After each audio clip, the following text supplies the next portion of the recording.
take a seed, you plant it, you grow it, you dry it, you roll it, you smoke it, and it goes down smooth. Hey! Spanning the continent to bring you the truth about cannabis and marijuana law reform. I smoke pot and I like it a lot. The Russ Belville Show, the voice of the marijuana nation. Now, here's your host, Radical Russ Belville.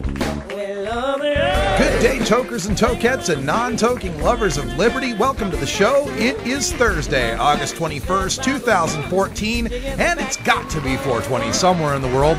So glad you could join us here on 420radio.org, the 24-hour home for marijuana legalization. We've got all your news from coast to coast, from north to south, and everywhere in between.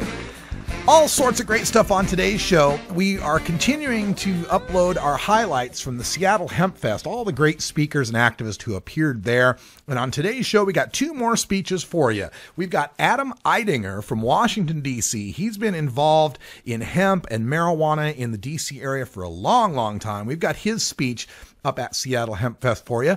Also, we've got Michael Krawitz, a longtime friend of the show and a regular guest from Veterans for Medical Cannabis Access. Michael Kravitz's speech will be on today's show as well. Make sure you check that out.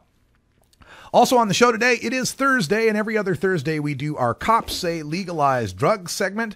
And on today's show, we've got a visit from a guest who's been here a couple times on the show. Terry Nelson, one of the leaders of law enforcement against prohibition, is going to explain to us why cops say legalized drugs. We're also going to get his opinion on the use of police deadly force, as that's been in the news a lot lately concerning the events in Ferguson, Missouri. Also on the show today, we got news that Kevin Sabet, the Joker to my Batman, is coming to the state of Oregon October 1st through October 7th. He will be part of what's being called an educational tour on marijuana. Because, you know, it's against the law to spend federal tax dollars to campaign against state ballot initiatives. So he's not campaigning against our Measure 91. Don't even think that for a second. He's just here to educate people about marijuana. And it just so happens to be the week before our ballots get mailed out for our all-mail election here in Oregon. But it's just educational purposes. We're going to talk about that, plus our plan to battle him in all 13 cities that he appears. That's right. We're going to be live in all 13 cities. Some of these, he's doing 3 different cities in a day. We're going to be on the road all day. We'll bring you 3 different shows if we have to. But Kevin, you don't get to come to Oregon without me hanging out over your shoulder and all of the listeners of 420radio.org and the Russ Belville Show who are going to hold you to account. Make sure the people know the truth about cannabis. Also coming up on the show today, in hour 2, we're going to go back to the Tacoma Dome, where we have got vendor interviews. Our good friend Zane from the Big Island went around to various vendors at the world's largest business-to-business cannabis conference and got some interviews from them. So we're going to hear from Alpha Chronic Seeds, Aquarius Cannabis, Bolden and Lawson, Chiba Chews, Vapor Tech, Cloverton Security, Crazy Good Dirt, Dope Magazine, Grass is Always Greener, Grassroots California, HQ Packaging, Magical Butter, MJBA, Online Marijuana Design, Farm Pods, and more. So stay tuned for that in hour 2 if you want to get the business-to-business aspect. Really quick, short interviews, and you can learn a lot about a lot of different products and services in the cannabis community. Also, it's time for our daily Toker tunes, so we'll have Chuck Diesel calling up a little bit later. He's got some music for us today from Cypress Hill. We love Cypress Hill on the show, so we can't wait for that. Also, in studio today, Big Daddy Fink will be with us a little bit later, and we will be doing a live Big Daddy Fink Funky Roller Rink tonight at 8 p.m. So get ready to funk, because we're going to have some live funk for you tonight at 8 o'clock. We're back with the 420 Radio News right after this.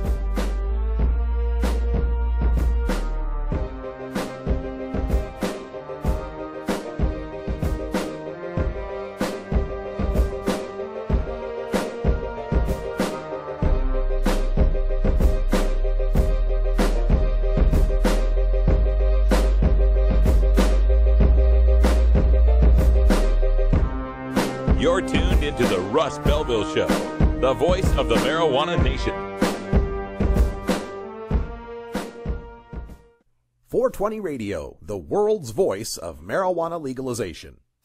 Join us for the International Cannabis Business Conference September 13th and 14th in the Portland Ballroom at the Oregon Convention Center. The International Cannabis Business Conference will focus on the emerging cannabis industry in Oregon, the United States, and around the world, putting you in front of the industry's foremost entrepreneurs, political leaders, and attorneys.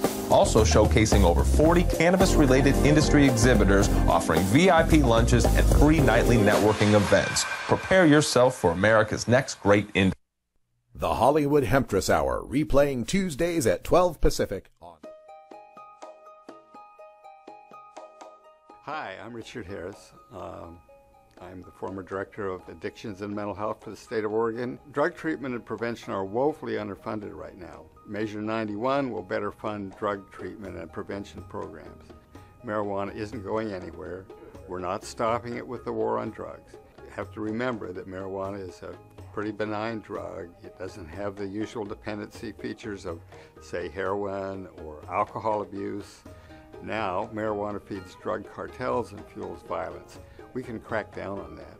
Take the money from drug cartels and, by the law, spend it on law enforcement, treatment, and education. Criminalizing marijuana is just no way to solve the problem.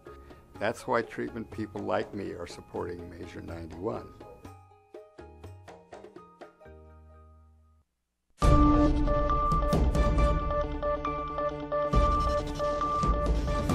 It's time for the 420 Radio News, covering the latest headlines in consumer cannabis, medical marijuana, and industrial hemp.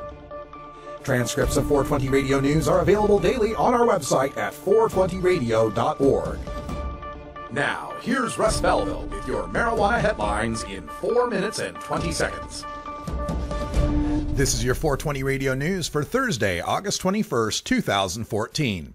The Democratic Party of Oregon has formally endorsed Measure 91, the ballot initiative to legalize marijuana. The Democrats state, quote, "A majority of Americans and a large majority of Democrats now support state regulation of legal marijuana use. Measure 91 is the right approach to legalization in Oregon, strictly regulating use while funding law enforcement and schools. Vote yes on 91." End quote. The state could reap between $35 million and $105 million per year through the passage of Measure 91, according to Seth Crawford, an Oregon State University sociologist and expert on the policies and market structure of marijuana in Oregon. He says, quote, "From a purely economic standpoint, it's a net win for the state's budget. There are still going to be enforcement issues, but the costs are likely to be lower than what is spent on enforcement now." Maine medical marijuana growers are organizing to fight proposed statewide marijuana legalization in 2016. Glenn Lewis explains that, quote, "My wife and I are both caregivers. We have 10 patients between the two of us," end quote, and that's how the couple earns their living.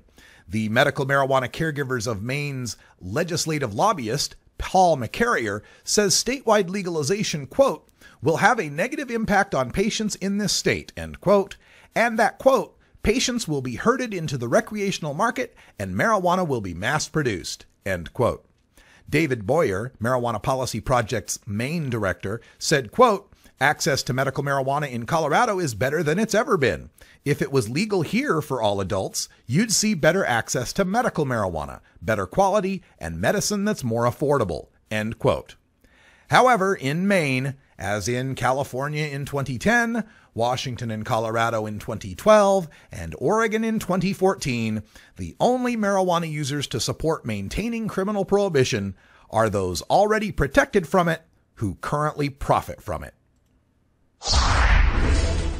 Sniffing peppercorns could offset the feeling of pot paranoia, according to a recent report on marijuana.com.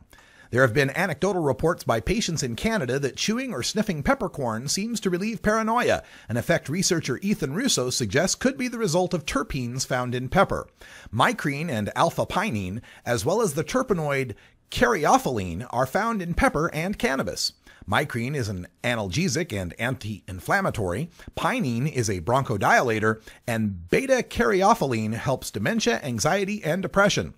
The effect has been documented back to the 1st century, when Pliny the Elder wrote of cannabis use letting, quote, phantoms beset the mind, causing laughter which persists until the kernels of pine nuts are taken with pepper and honey in palm wine, end quote. The NFL's Pittsburgh Steelers may be without their 2 top running backs when the season starts thanks to marijuana. Le'Veon Bell and LeGarrette Blount were stopped yesterday afternoon when a motorcycle officer at a red light smelled marijuana coming from the black Camaro stopped next to him. After pulling the vehicle over, the officer found 20 grams of marijuana in a bag that the 2 running backs and their female passenger admitted to collectively possessing. Bell was driving and had his blood drawn for suspicion of driving under the influence of marijuana. The 2 will suit up for their preseason game against Philadelphia tonight, but the NFL's 4-game punishment for first-time marijuana violators means they could miss an important season opening game against division rival Cleveland.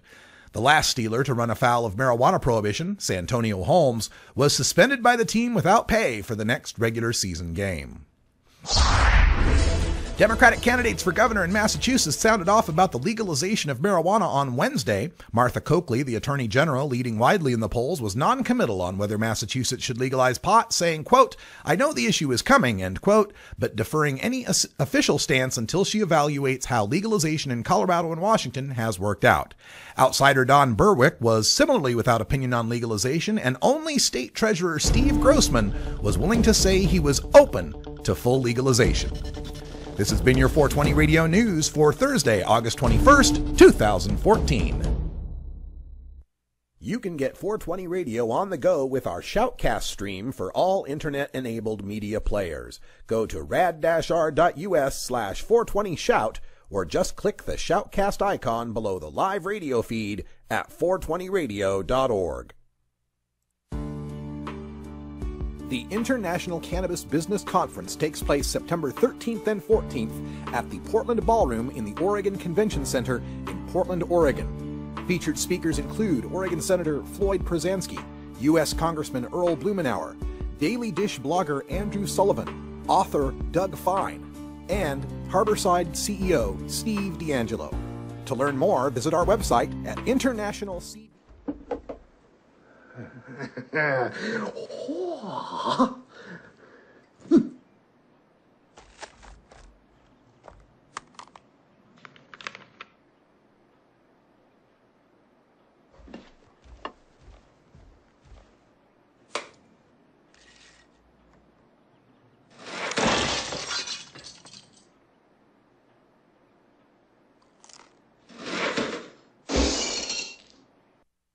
I don't use marijuana, but as a teacher of 36 years, I can tell you lots of other people use it. I don't believe in prohibition. I don't think it works. Prohibiting it hasn't stopped anybody from getting a hold of it.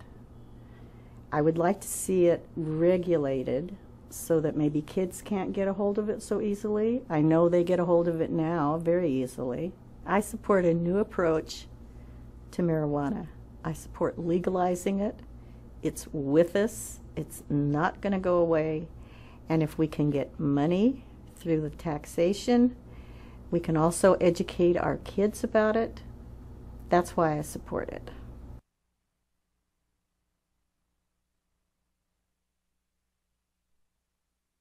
Portland at the world-famous Cannabis Cafe. Okay, Adam Eidinger. Adam Eidinger is from Washington, D.C. You know, I talk about how a lot of people come a long ways to speak for free. Adam Eidinger comes from Washington, D.C., and he's trying to pass local legalization initiative, like our legalization initiative. And he's going to explain to you why a legalization initiative in Washington, D.C. is so incredibly important to us right here in Washington State. Adam Eidinger. All right, thank you for welcoming me here to Seattle Hempfest. I got a question for everybody here. It's a simple yes or no question. Is Washington, D.C. a state? No. No, that's right. We got no senators, we got no congressmen representing us. We literally have taxation without representation to this day in Washington, D.C. We've got about 650,000 people who live there, and that's more people than the state of Wyoming, and that's more than Vermont. And they have senators, they have congressmen. Now, well, the story I'm about to tell you is a true story. In 1998, we put medical marijuana on the ballot in Washington, D.C. I was just cutting my teeth on marijuana activism. I just my first campaign I'd ever worked on. And it got on the ballot, which was a real struggle to get it on the ballot, with very little funding. And the voters approved it by 67%. But we didn't know that on the day after the election. We knew who the mayor was, we knew who the city council members were, but Congress told the local elections board to not count the votes.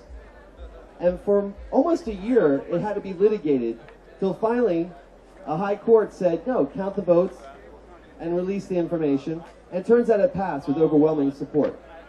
So in 1996, when medical marijuana was approved by the voters in California, just 2 years later, in our own capital, this country, this great country, we approved medical marijuana too. Now flash forward to this year. A group of us, longtime residents, I've lived there for 20 years, decided to put marijuana legalization on the ballot. Straightforward, home cultivation, no licensing. If you have up to 12 plants in a house, it is completely legal as long as you're an adult. Just like, you know, that's straightforward. We don't even talk about tax and regulate. We're talking about the rights of every American to grow this plant at home. And if you take away that right in any way, shape, or form, you're going to get monopolies. You're going to get corporate price fixing. Okay? You're going to get corrupt government officials trying to take their cut. Okay? We have to enshrine home cultivation. So we're putting it on the ballot, and we don't, lo and behold, we don't get a lot of national support from groups because they're like, hey, you know, this doesn't really make any money for any big businesses. We're like, yeah, because this is about democracy. So now we got on the ballot, and lo and behold, there are congressmen who are saying that they will overturn the vote if it passes. Again. All these years later. But now we're talking about legalization of medical marijuana. So this story is going to have a different ending. We're not going to have to wait 12 years to finally get a medical marijuana program like we just did in D.C. We're going to get legalization next year in Washington, D.C. Okay, mark my words, folks. Election night this November, you're going to hear that the people of Washington, D.C. have actually counted the votes and overwhelmingly have approved legalization of marijuana for personal use. Isn't that a good thing? Yeah. You think it's a good thing? I think it's a good thing. I think it's long overdue. And what's going to happen next? Well, every time, I almost sounded Italian. What's going to happen next? Okay, so after you make a law in D.C., it goes to Congress actually for final approval. Remember I told you about how we're not a state? And they got 60 days to stop the law from taking effect, or they could let it take effect, or they can write a new law. And we think they're probably going to end up writing a new law. But that new law, if they say that marijuana is legal in D.C. under these conditions, they can't say it's just for Washington, D.C., but all other 50 states don't get that same law. They can't say that. That's not right. That's not morally right. That's not going to fly politically. If it's going to be legal in the nation's capital to sell marijuana to tourists when they visit, then it ought to be legal in any state where people want to sell marijuana, right? So this is actually really important, and especially because we have about 25 states now that have some kind of marijuana reform law on the books. It's a tipping point. You know, you've got those chips on the scales and you keep adding them until finally it drops. D.C. is the last chip. You just drop that on there and boom. It's all coming down like a house of cards. So this is an exciting time. It feels like we did so much here in Washington State and Colorado. We're about to make legalization a reality in Alaska. Oregon is on deck. You got Florida doing medical marijuana. Wow, it's exciting. It's going to be a big election night. You got Democrats putting marijuana on the ballot in some states just to get turnout up because they think it's going to get the young voters to come out. So I want to show of hands. I'm probably running out of time here. So I want to show of hands. How many people here plan on voting, no matter where you live, in the next election? Come on, show your hands. There's nothing to be ashamed of. I know a lot of people are anti-government, and they really hate the government. And there's good reasons to hate the government. I've been to jail. I've been to jail 16 times, actually. Okay? And you really want to hate the government after you've been to jail. But you know what? We are the government. Okay, let's just get real for a second. When we check out and we don't participate and we don't vote, okay, that evil government, it exists. But I've seen it turn. I've seen it turn in the belly of the beast in Washington, D.C. We've got every mainstream politician backing up our ballot initiative. They all got our back right now. They know it's popular. They know it's time to change. So I'll leave you with that, and I really appreciate having a chance to speak here. This is an inspirational event for East Coast activists. There's many people from the East Coast.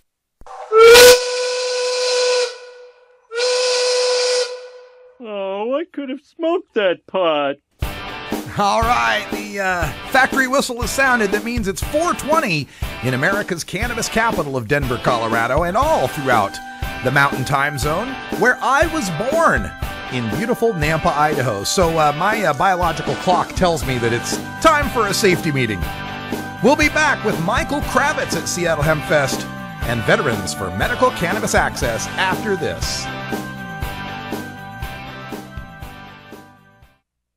You can get 420 Radio on the go with the TuneIn Radio app for all mobile platforms. Go to rad-r.us/420tunein or just click the TuneIn Radio icon below the live radio feed on 420radio.org. At Herbie's Cannabis Seeds, we pride ourselves on bringing you the best quality seeds from the world's most respected cannabis seed producers, all at the lowest online prices. You can find Herbie's Seeds at herbiesheadshop.com. All cannabis seeds are sold as souvenirs and as a means of preserving cannabis genetics. Herbie's Seeds in no way intends to condone, promote, or incite the use of illegal or controlled substances. We strongly urge all prospective customers to check their national laws prior to placing an order. Herbie's Seeds at herbiesheadshop.com. Proud sponsors of the Russ Belville Show and 420 Radio. 420radio.org presents Gordon Green's Music Planet from Barcelona, Spain. Gordon Green has been traveling the world for more than 20 years, discovering and collecting great music along the way. His mix of eclectic sounds from around the globe prove that you don't have to understand the words to enjoy the music. Check out the show every Wednesday at 8 p.m. Pacific Time with replays Wednesday at 5 and 8 Pacific on 420radio.org. Are you a hypocrite? If you live a closeted cannabis lifestyle, you are. Read about 7 people living a closeted cannabis lifestyle who are on the verge of coming out in The Hypocrites by Mara K. Eaton. Available at areyouahypocrite.net. You can purchase the book on Amazon and Barnes & Noble, also available on iTunes. Check out Mara K. Eaton on Facebook as well. Learn more at areyouahypocrite.net.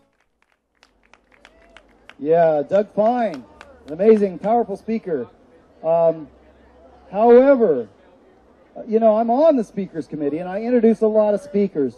And, some of them I'm like, okay, they came, and some of them I'm really excited about. This year, I think the most exciting speaker I have is the one that I'm about to introduce right now.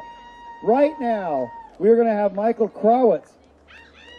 He is the Executive Director of Veterans for Medical Cannabis Access. The reason why I'm so excited is because he is working to get the Veterans Administration to approve of medical cannabis for PTSD. If he can get that federal administration to approve of cannabis, then that is the linchpin that will make the federal government have to admit that we have to reschedule medical cannabis as a medicine and no longer as a Schedule I drug. Is that exciting or what? Yeah! That's the federal level, folks. That's what we've been working for. Let's really hear it from Michael Krawitz.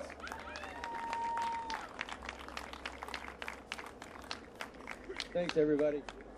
It's really great to be here. Hempfest 2014. Michael Krawitz, Executive Director, Veterans for Medical Cannabis Access. Thank you. As he said, we are trying to get the VA to look into cannabis for post-traumatic stress. I don't think I really need to tell this crowd a heck of a lot about the great value that cannabis has in your life. I think you figured that out. But even so, it's really hard to imagine how important it really can be for the right, treatment for the right person. It can make such a dramatic difference. And we're looking at, suicide rates of veterans that are just unacceptable. And, 2 sides of that. One is we're using drugs that are coming from the VA. Often veterans will tell me they sent me home with a big bag of pills. They told me to go home and feel better. And it just doesn't work that way. Some of those drugs in that bag actually can even cause suicide. It's not a good picture. So if we could reduce the amount of those drugs that we're taking and at the same time add a treatment that really works, that really helps, that really can give you a benefit, that who knows, maybe that can also lower that suicide rate a little bit. It's not like, children with epilepsy where you see the seizure immediately go away. It's a little hard to put your finger on a suicide not happening. But I can assure you it's worth the effort, And I can assure you that people like me and the cohorts that I've come to call them the kind of cannabis special forces, we're out there working really hard, and we're not going to give up till we get that done. So, thank you. You know, this is Peter McWilliams' stage, and just recently I was looking at some video of Peter McWilliams, and I just want to say a couple of things about that. You know, the guy was such a phenomenal, like, inspiration to so many people. He had so much life in him and just so much joy. And I think, you know, I'm just guessing, but I think that was his thing. I mean, that's what really people bought his books about. There was a best-selling author. And Peter McWilliams, I think, you know, if I could just scratch a little bit into what he might say on a day like today, enjoy this. Enjoy this. You deserve this. Enjoy this. This is really, really, really cool. And I think that, you know, we deserve this. So enjoy the day, enjoy the herb, enjoy the camaraderie, and don't be afraid to really just show that you're enjoying it. Don't be afraid to have a little joy. I think that's what Peter would send us away with. So I don't know, you know, these guys got a lot going on here. I don't want to take up too much more of your time. I'll be back here again tomorrow talking a little bit more about some of the stuff that's going on and some of the ways that you can help out. One last thing I will say in short, you know, we're talking about post-traumatic stress. It's not allowed under the medical marijuana law in Washington State yet. We need to add post-traumatic stress as a qualifying condition in Washington State. So I implore you guys, anybody that's in a position to talk to anybody that lives here, works here, or is in any position of authority here in Washington State to try to get that done and try to help us do that. As long as it's legal, you can use cannabis for post-traumatic stress, but that doesn't give you any protection from drug testing in the federal program. Only when you're using it legally under doctor's orders do you get that protection. So I'll leave you with that little bit of thought. Help us try to figure this out. How do we get this, you know, in the land of legal cannabis, we ought to be able to figure out how to add another condition. This shouldn't be undoable. So thanks, everybody. You can get 420 Radio on the go with the Ustream video app for Android and iPhone. Go to rad-r.us/420Ustream or just click the Ustream app icon for Android or iPhone below the live radio feed at 420radio.org. You know Herb Thrasher from the Herb Thrasher Flower Hour. Now get ready for Herb Age Designs for the proud cannabis consumer. Herb Age Designs, lifestyle gear for the 420 friendly. Herb Age Designs, we've got Frisbee golf discs and durable hemp gear.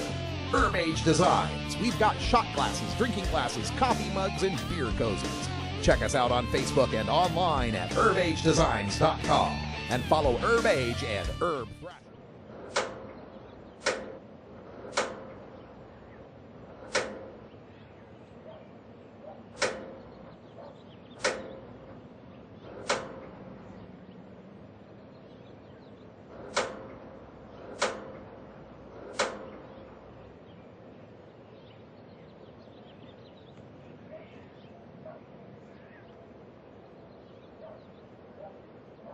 We'll be live with Leap's Terry Nelson right after these messages. My name's Tara Selzen, and I've worked in environmental conservation for many years. I'm a big supporter of Measure 91 because our current marijuana laws have failed us.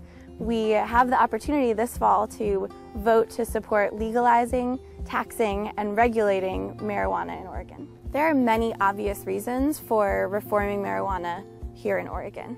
There are over 12,000 arrests and citations each year. That's one every 45 minutes. I think those are the wrong priorities for our public safety. And there are also many other unintended consequences that come with the current system. By treating adult marijuana use as a crime, we're forcing those who grow marijuana to exist in the black market. That means they go out into our natural areas, wilderness, and forests to grow marijuana. These illegal marijuana grows pose a serious environmental problem because they don't belong in our forests and natural areas. They remove vegetation, they harm our habitat, and they hurt wildlife. Regulated marijuana would be grown like normal crops, but illegal marijuana growers are tapping into our fragile creeks and streams and actually dry them up. It's not just outdoor marijuana growing that poses a threat to our environment. Illegal indoor growing does as well. Because they can't take advantage of energy conservation programs, Indoor growing wastes a tremendous amount of power. There are a lot of reasons to support regulating marijuana with Measure 91. Protecting our environment is one of them.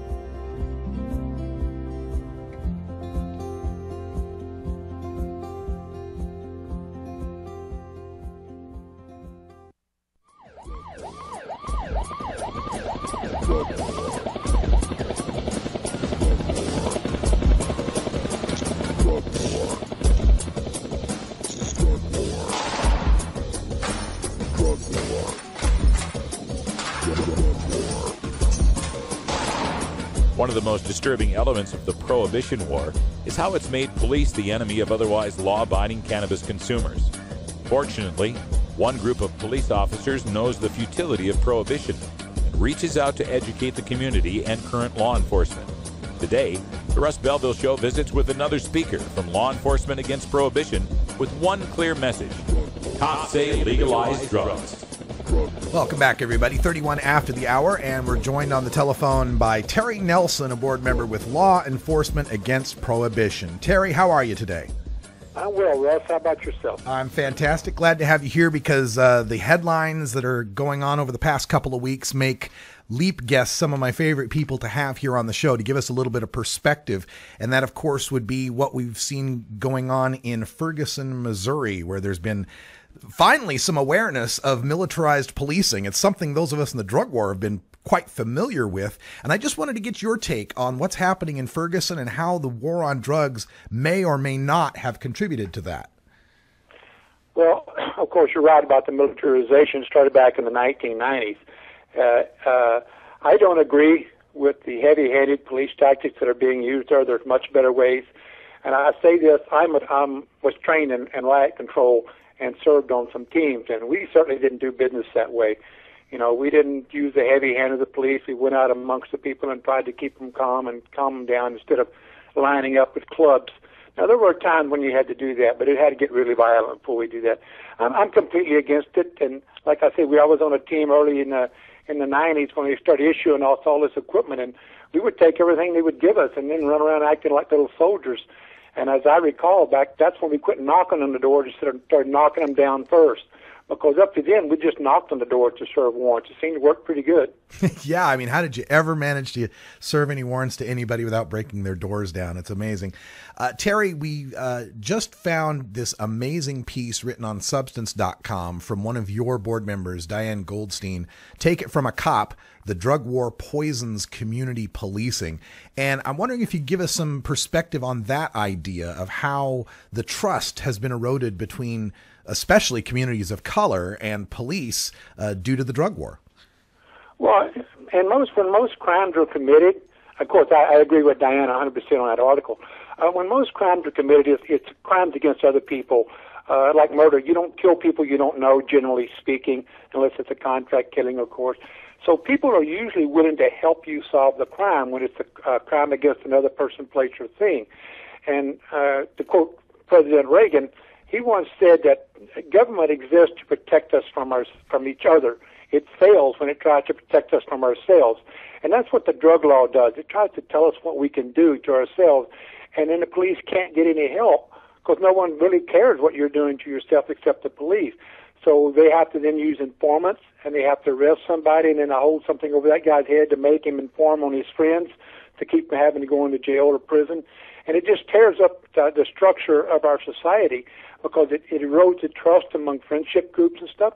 And it's just, I can't find anything good about the drug war. Nothing about it has ever worked, to my knowledge, and I've been involved in it, was involved in it for 32 years.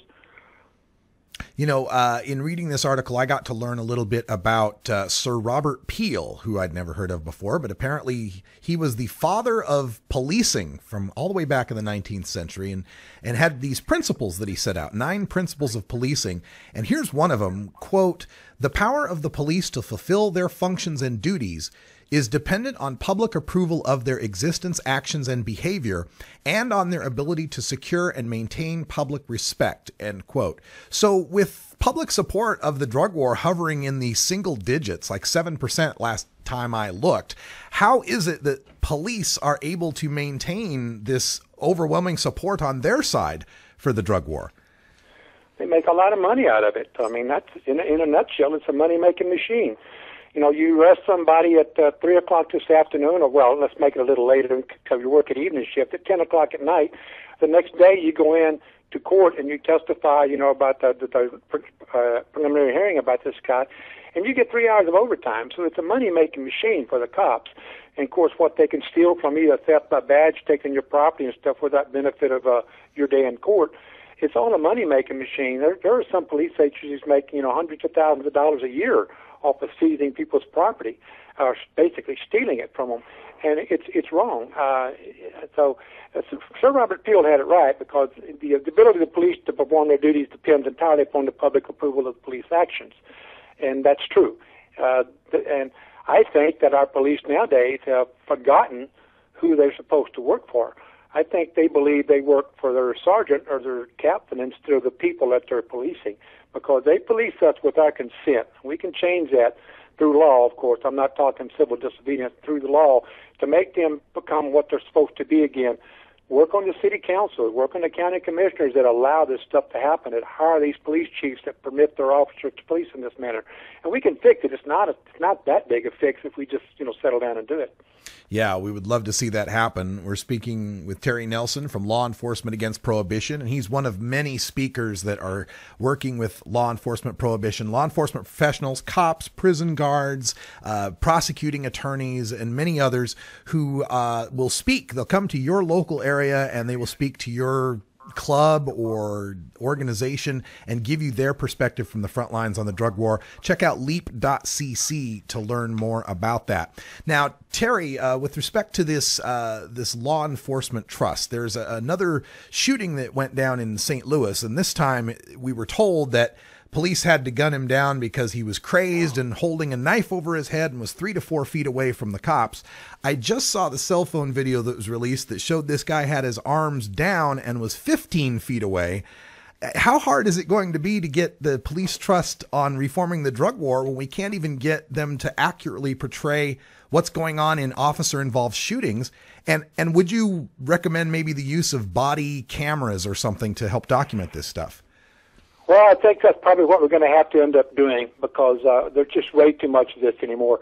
I was talking to a friend yesterday about it, and I had, in the course of my career, probably 15, 20 times that I could have shot someone that I didn't. I mean, coming at me with a knife or a 2x4 or a big tree branch, you know, any of these things. And I didn't do it because I didn't have to.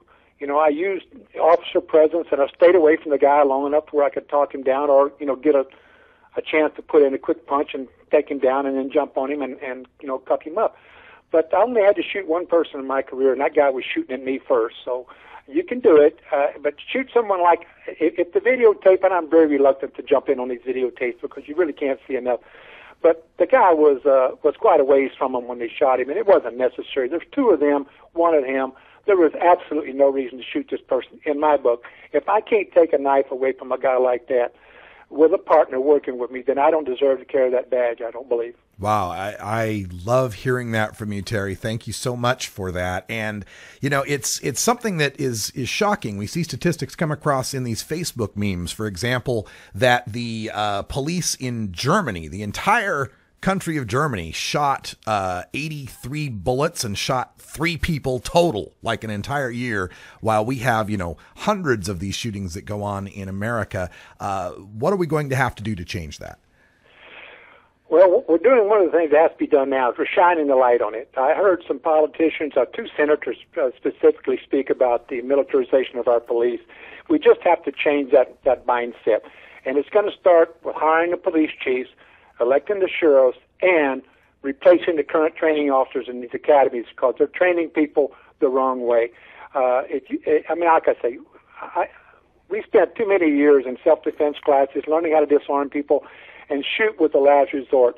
And in my training academies, if you shot when you weren't supposed to, if your life wasn't threatened in a no-shoot environment, you didn't get hired. That was the last test you took. And if you failed it, you went home, because we just didn't allow it. You can't do that to people, especially sick people. I was just reading earlier some kid with a colostomy bag. Some police beat him up because he had a bulge in his pants, and he wouldn't tell them what it was. He was a boy that had some mental issues. But, you know, that's just, you hear these stories, and I'm sure I hope that it's rare events, but just through social media we're seeing so much more of it. But any of it's too much in my book. I believe in policing with the people, not against them. All right. And shifting gears a little bit to changing the atmosphere in which police have to work. Here in Oregon, as well as in Alaska and Washington, D.C., there are initiatives to legalize marijuana. We saw the violent crime stats go down in Colorado following their legalization. And yet we've got the Oregon Sheriff's Association, the prosecuting attorneys, and it looks as though they're going to be spending some federal taxpayer money basically campaigning against the legalization measure. Now, we've mentioned it's a money-making tool for them, but legally speaking, is what they're doing something they can do? Can cops campaign against initiative measures? Well, I don't know. I don't think they should be able to, but as far as the drugs are and the federal money, that's the law. The law says you have to do it. And it's House Bill 11225, and I believe you've seen it before. It calls for to take such action as necessary to oppose any attempt to legalize the use of this substance in any form. So the law on the book says that the drug czar has to oppose it, and he has to expend funds to oppose it. So what they're doing on that side is legal and by the law. How aggressive they are with it is yet to be seen. But as far as the local police, I don't think they're supposed to be involved in politics at all. I think they can go in and give testimony to the city council, you know, about this that they ask them, but to be on the streets in uniform, shouldn't be doing it. Now, if you're out of uniform and you want to go out, you have just as much rights as anybody else then. But I just don't see how it's helping us. And pointing to Colorado, actually the high school student use went down 2%. Now, that's not a trend yet. It's only 7-8 months. But everything they've told us is not happening. So how can you still support it?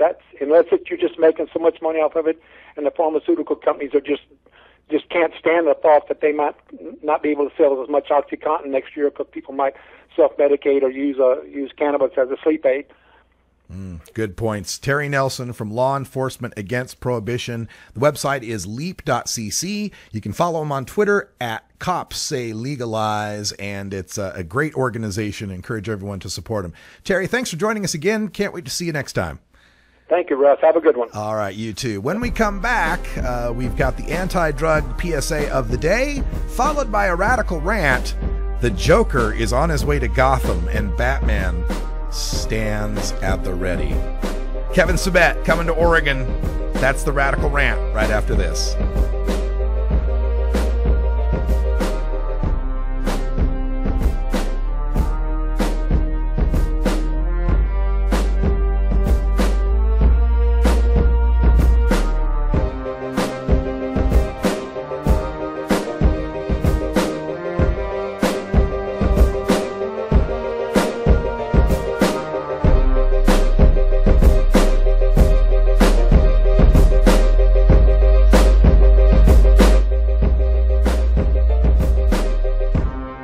You're tuned into the Russ Belville Show, the voice of the marijuana nation.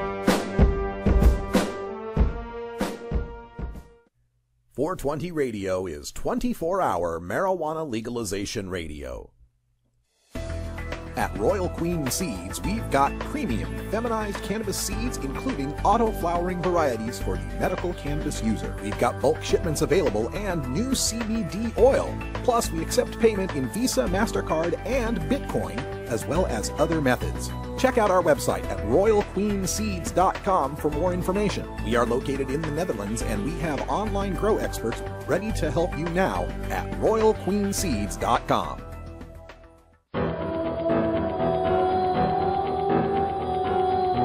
In the interest of fair and balanced journalism, the Russ Belville Show presents the anti-drug public service announcement of the day. I stole from my little sister. I got straight D's. I left my ex-girlfriend 27 messages last night. I made my mother cry. I let people draw on me. I ditched my friends and let them find their own way home.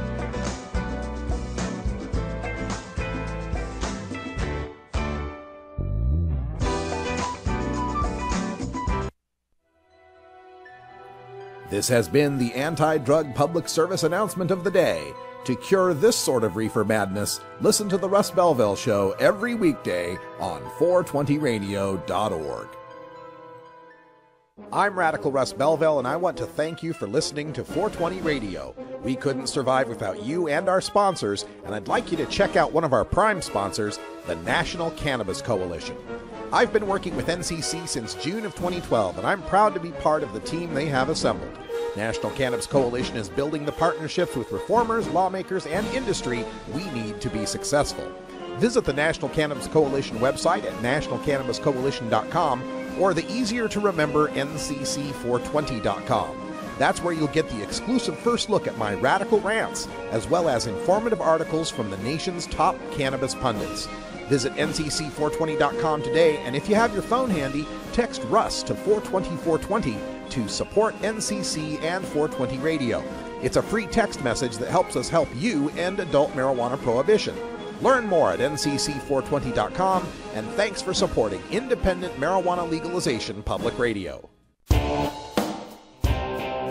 You can't handle the truth. Entirely legitimate topic for debate. You have offended my family. Hey, this is great, man. And you have offended a Shaolin temple. One major responsibility is to encourage people to use less drugs. I know nothing. I support a change in law to end federal criminal penalties for possession of up to 1 ounce of marijuana. We don't need no stinking budget. Homosexuality, no immorality in general. Down the centuries, you have blurred the meaning of the words we, the people. Be warned, this is not your mother's marijuana. You could ask yourself a question. Do I feel lucky? Well, do you, punk? I want to ask you a bunch of questions. I want to have them answered immediately. Surely you can't be serious. I am serious.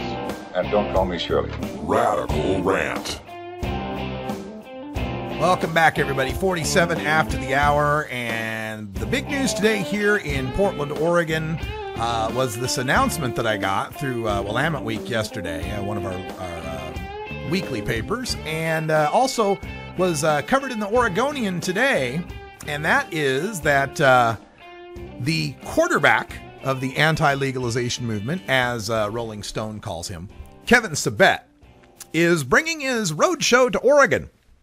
And it's on the taxpayer's dime, folks, using taxpayer money, federal tax money, to campaign against Measure 91, our initiative to legalize marijuana. Oh, did I say campaign against it? Oh, no. Heavens to Murgatroyd. No. Quote, these are educational events, not political events, end quote, says Kevin Sabet. They just happen to be timed the week prior to Oregon's ballot mail-out. Now, if you don't know about Oregon electoral politics, Oregon is a vote-by-mail state. It's all vote-by-mail. We don't have polling places. You get your ballot in the mail, and most people open it up and fill it out right then, and then mail it back in. Okay? So having these political events all across the state the week before the ballots are mailed out is kind of similar to standing out front of the polls on election day. Kinda. This, by the way, is all illegal. You cannot use federal tax dollars to campaign against state ballot initiatives. But golly gee, it just never occurred, quote, never occurred to Rick Treelevin, who is the organizer of the $15,000 two-day event in Madras, and half of that's being paid for by federal anti-drug tax dollars, so $7,500. It just never occurred to Rick that it would be considered somehow political to bring in anti-marijuana crusaders to tour the state. Also, by the way, that tour, half paid for by federal anti-drug tax dollars. He just never occurred to him that anyone would think it's political to bring in Kevin Sabet a week before Oregonians start to vote on marijuana legalization. Why, it's just a coincidence. Just a coincidence. Just happened to come in a week before we get our ballots for marijuana legalization. The Oregonian also spoke with Tigard's Connie Raymakers. Connie is a local anti-drug crusader in Tigard. Tigard is a suburb of Portland, Oregon. And Connie says that the event fits in well with our mission. That's a quote. The event fits in well with our mission. And what is Connie's mission? Well, it's to prevent drug and alcohol use among the youth. To prevent drug and alcohol use among the youth. So, since meth scares the hell out of every Oregon parent, in that 2-day conference, they're going to spend 80 minutes on it. Yep, 80 minutes, an hour and 20 minutes on meth in a 2-day conference. And, heroin and prescription drugs like OxyContin and Vicodin, we got a serious problem with that out here in Oregon, and I know other states have this as well. I mean, it's killing kids. So they're going to spend an hour and a half on that in the 2-day conference. An hour and a half on Oxy, Vicodin, heroin, prescription drugs, all that. Hour and a half. Oh, and let's not forget alcohol. Remember, Connie's raison d'etre is that they must prevent drug and alcohol use among the youth. It's a reason for being. Got to prevent alcohol use among the youth. And drunk driving and binge drinking take the lives of Oregon teens every year. Therefore, they're going to spend 2 hours on the subject of alcohol in the 2-day, $15,000 event, half paid for by federal tax dollars. But marijuana, the killer of 0 Oregon teens, will be covered for 8 hours, 1 day, 1 full day of the 2-day seminar in Madras, plus 2 hours in Bend, 2 hours in Salem, 2 hours in Tigard, 2 hours in Corvallis, 2 hours in Eugene, 2 hours in Roseburg, 2 hours in Grants Pass, 2 hours in Ontario, 2 hours in La Grande, 2 hours in Hood River, and 2 hours in Astoria, and an hour and a half in Clackamas.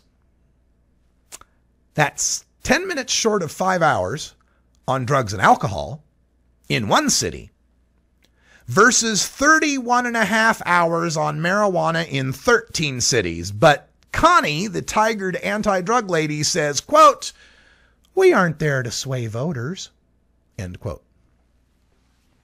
Now, Rick, the organizer out there in Madras, explains that marijuana is just, quote, "the hot topic of the moment," end quote. Both because of the legalization debate and the increasing availability of the drug through the medical marijuana program. That the legalization debate happens to include a statewide vote on the subject, well, that's just serendipitous. That just quinky-dink. There's nothing political about this at all. Marijuana is just a hot topic.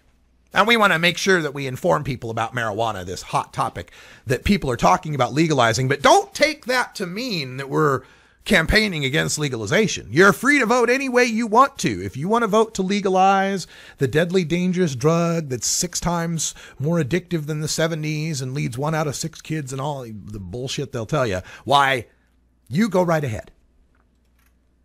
Well, I'll tell you what, we Oregonians are not going to sit back and allow federally funded interference in Oregon's state marijuana legalization initiative. That's why I am proud to announce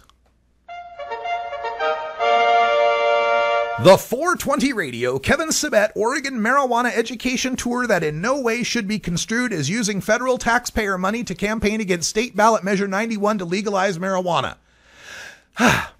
And that's going to run from October 1st through October 7th. The schedule can be found at my short link, and I'll put this in the chat room right now, rad-r.us/SabetOR, all in lowercase letters. rad-r.us/SabetOR. You can get the entire schedule October 1st through October 7th. And we are looking for volunteers to help us out as well, because Kevin Sabet knows me. I kicked his ass in a debate a couple of years ago at the Baker Institute. Still the #1 video at the Baker Institute, by the way. And so he knows me. There's no way he's going to let me get a question in at any public event concerning marijuana. So we need volunteers. We need people he doesn't know. The Russ Belville show will be in every city at every event that they are going to run all across this great state of Oregon. And we will be there doing live streaming. And Gothic Prophet in the chat room says it's a rather ungainly name. Really? You don't like the name The 420 Radio Kevin Sabet Oregon Marijuana Education Tour that in no way should be construed as using federal taxpayer money to campaign against State Ballot Measure 91 to legalize marijuana. Really? That's too long? We'll work on it. But anyway, we will be there for every event. And now he's doing like 3 different events per day. This is the 1st through the 7th, but he's taking the Saturday and Sunday off. So in it'll be in Madras, October 1st and 2nd. That's a Wednesday and Thursday. That's Central Oregon. The first day, he'll do the 8 to 5 marijuana thing. Also on Wednesday, that night in Bend, they'll be doing a thing. On Thursday, he takes the roadshow to Salem, Clackamas, and Tigard. Morning, afternoon, and evening. We will stream live from each one. Friday, 4 events. Corvallis at 8 in the morning, Eugene at noon, Roseburg at 4, and Grants Pass at 7:30. We will be at all 4 of those. On Monday, October 6th, Ontario, LeGrand, and Hood River. We will be at all 3 of those. And on Tuesday, they complete the little road show in Astoria, Oregon, actually up at Camp Riley in Warrenton, Oregon. We will be there as well. Maybe I can get Cannabis Carry to join me for that one.